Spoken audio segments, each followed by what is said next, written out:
पहला ही मामला लगता है ये कि आपने गिरफ्तारी पहले कर ली, चार्जशीट नहीं है। और आरोप भी कैसे बना रहे हैं, जिसके अप्रूवल के नाम पे, उसके बयान के नाम पे आप एक मुख्यमंत्री को गिरफ्तार कर रहे हैं, उससे आपकी पार्टी 30 करोड़ रुपए ले रही है। उस पर पूरा का पूरा ये मामला टिका हुआ है। प्रधानमंत्री जैसा आदमी अगर आरोप लगाता है खुले मंच पर कि 67,000 करोड़ रुपए के सिंचाई घोटाले के आरोपी अजित पवार को छोड़ेंगे नहीं, भूतपूर्व सैनिकों की विधवाओं के पैसे को हड़प करने वाले आदर्श जमीन घोटाले के अशोक चौहान को छोड़ेंगे नहीं, ये मैंने नहीं कहा। हेमंत बिस्व शर्मा के बारे में माननीय गृह मंत्री जी ने कहा, विश्व का सबसे भ्रष्ट नेता, उसको आपने मुख्यमंत्री बना दिया। अजित पवार को 2 दिन बाद ही उप मुख्यमंत्री बना लिया। अशोक चौहान ने जिस दिन उसके बारे में आपका बयान आया, उसके अगले दिन वो बीजेपी में शामिल होता है और अगले दिन आप जेल भेजने के बजाय राज्यसभा में भेज देते हैं। ये कौन सा न्याय है भाई? आज नरेंद्र मोदी के पास भ्रष्टाचार की मोनोपोली है। इलेक्टोरल बॉन्ड्स का सिस्टम निकाला। मैं आपको समझाता हूं। यहाँ पे जो छोटे छोटे सड़कों पे ना एक्सटॉर्शन चलता है, हफ्तेबाजी चलती है ना, वो नेशनल लेवल पे कर रहे हैं ये लोग। मैं बता देता हूं, 4 तरीके की हो रही है। एक, पहले ये कॉन्ट्रैक्ट देते हैं, सरकार कॉन्ट्रैक्ट देगी और सीधा परसेंटेज लेगी। इलेक्टोरल बॉन्ड देख लीजिए, उसमें साफ है। कंपनी को कॉन्ट्रैक्ट मिलता है, उसके एकदम बाद वो बीजेपी को हफ्ता देना शुरू कर देती है। दूसरा, सीधा एक्सटॉर्शन, ईडी सीबीआई भेज देंगे। जैसे यहां पे मुंबई का एयरपोर्ट इनको चाहिए था, ईडी सीबीआई भेजी, एयरपोर्ट किसी और को पकड़ा दिया, सीधा एक्सटॉर्शन। तीसरा, शेल कंपनी, जैसे यहां भी किसी ने कहा, अंबेडकर जी ने कहा, कंपनी की प्रॉफिट ही नहीं है और उससे ज्यादा पैसा वो बीजेपी को दे रही है। और चौथा, कॉन्ट्रैक्ट देने के पहले पैसा दो, कॉन्ट्रैक्ट लो। भाइयों बहनों, मेरा मंत्र है, न खाता हूं न खाने दूंगा। मगर आज सुप्रीम कोर्ट ने इलेक्टोरल बॉन्ड को असंवैधानिक कहते हुए रद्द कर दिया है। भारत के लोकतंत्र के साथ इतना बड़ा फ्रॉड कभी नहीं हुआ। आज वो फ्रॉड धर लिया गया। आपकी आंखों के सामने इतना बड़ा घोटाला हो गया, फिर भी वो कहते हैं हमारी सरकार के दौर में कोई घोटाला नहीं। भेज के डीसीबीआई करत बरजोर बाड़े, साहेब चंदा चोर बाड़े हो। भेज के डीसीबीआई करत बरजोर बाड़े, साहेब चंदा चोर बाड़े हो। तनिका अनपढ़ तनिका जाहिल थोड़े थोड़ बाड़े, साहेब चंदा चोर बाड़े हो। कैसे?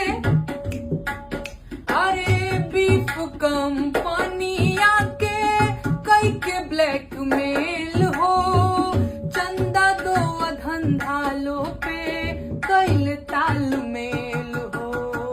बीफ कंपनी आके कई के ब्लैकमेल हो, चंदा दो धंधालो पे कैल तालमेल हो। कोई तो देश के लुटेरा रिश्वत खोर बाड़े, साहिब चंदा चोर बाड़े हो। ई तो देश के लुटेरा रिश्वत खोर बाड़े, साहिब चंदा चोर बाड़े हो। देश में कोरोना के जब आफत आईले, साहेब तब आपदा में अवसर भुनैले। देश में कोरोना के जब आफत आईले, साहेब तब आपदा में अवसर भुनैले। वैक्सीन वालन के कमाई के ना और छोर बाड़े, साहेब चंदा चोर बाड़े हो। तनिका अनपढ़ तनिका जाहिल थोड़े थोड़ बाड़े, साहेब चंदा चोर बाड़े हो। इलेक्टोरल बॉन्ड बा बड़का घोटाला, देश के इकोनॉमी के निकलल दिवाला। वो दोनों ठग के हाथ में, वो दोनों ठग के हाथ में देश के बागडोर बाड़े, साहेब चंदा चोर बाड़े हो। भेज के ईडी सीबीआई करत बरजोर बाड़े, साहेब चंदा चोर बाड़े हो। तनिका अनपढ़ तनिका जाहिल थोड़े थोड़ बाड़े साहेब चंदा चोर बाड़े हो भेज के ईडी सीबीआई करत बर जोर बाड़े साहेब चंदा चोर बाड़े हो। ये आपको हिंदू मुसलमान करेंगे आपकी नौकरियां, ये आपको हिंदू मुसलमान करेंगे आपकी सड़कों का पैसा खाएंगे, ये आपको हिंदू मुसलमान करेंगे आपके बच्चों के मिड डे मील का पैसा खाएंगे, बस्ते का पैसा खाएंगे, स्वेटर का पैसा खाएंगे, स्कूल की बिल्डिंग का पैसा खाएंगे। अरे आपको 2 वक्त की रोटी नसीब नहीं होती, ये गिट्टी खाते हैं, मिट्टी खाते हैं, बिल्डिंग खाते हैं, स्कूल खाते हैं, अस्पताल खाते हैं, पूरी की पूरी सड़क खा जाते हैं।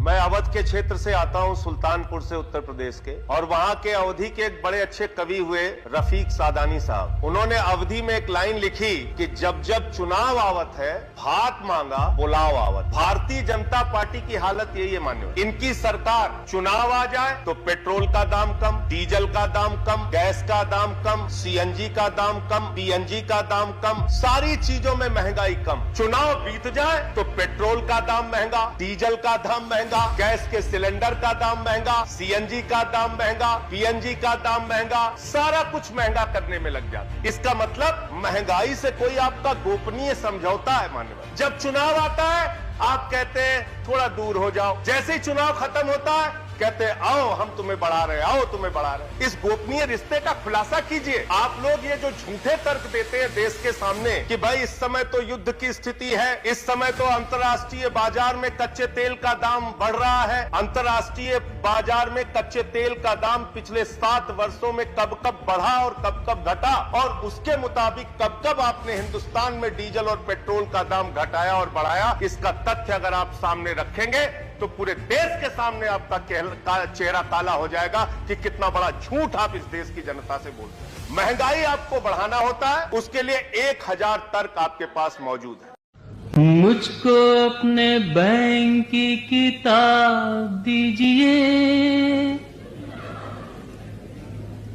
मुझको अपने बैंक की किताब दीजिए,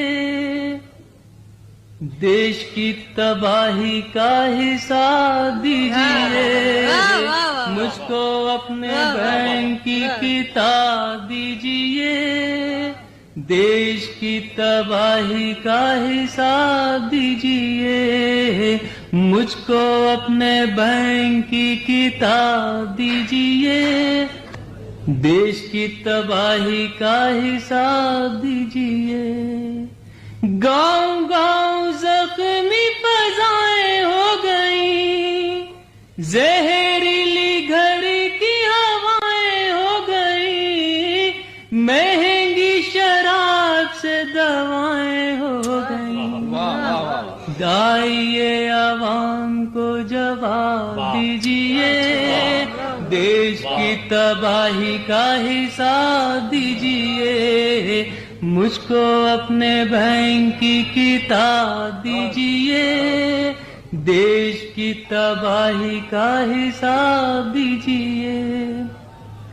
लोग जो गरीब थे हकीर हो गए, आप तो गरीब से अमीर हो गए, यानी के हुजूर बेज़मीर हो गए। खुद को बेज़मीरी का खिताब दीजिए, देश की तबाही का हिसाब दीजिए, मुझको अपने बैंक की किताब दीजिए। राहतों के नाम पे कमाई कीजिए, जेब अवाम की सफाई कीजिए, लूट के गरीबों को भलाई कीजिए। कुछ तो निगाहों को हिजाब दीजिए, देश की तबाही का हिसाब दीजिए, मुझको अपने बैंक की किताब दीजिए। और रात की आखिरी बन समाप्त आएगा, देश की तबाही का हिसाब दीजिए। कैसी कैसी देखो योजनाएं खा गए, बेच कर ये अपनी आत्माएं खा गए। को दवाएं खा गए, इन्हें पद्मश्री का खिताब दीजिए। देश की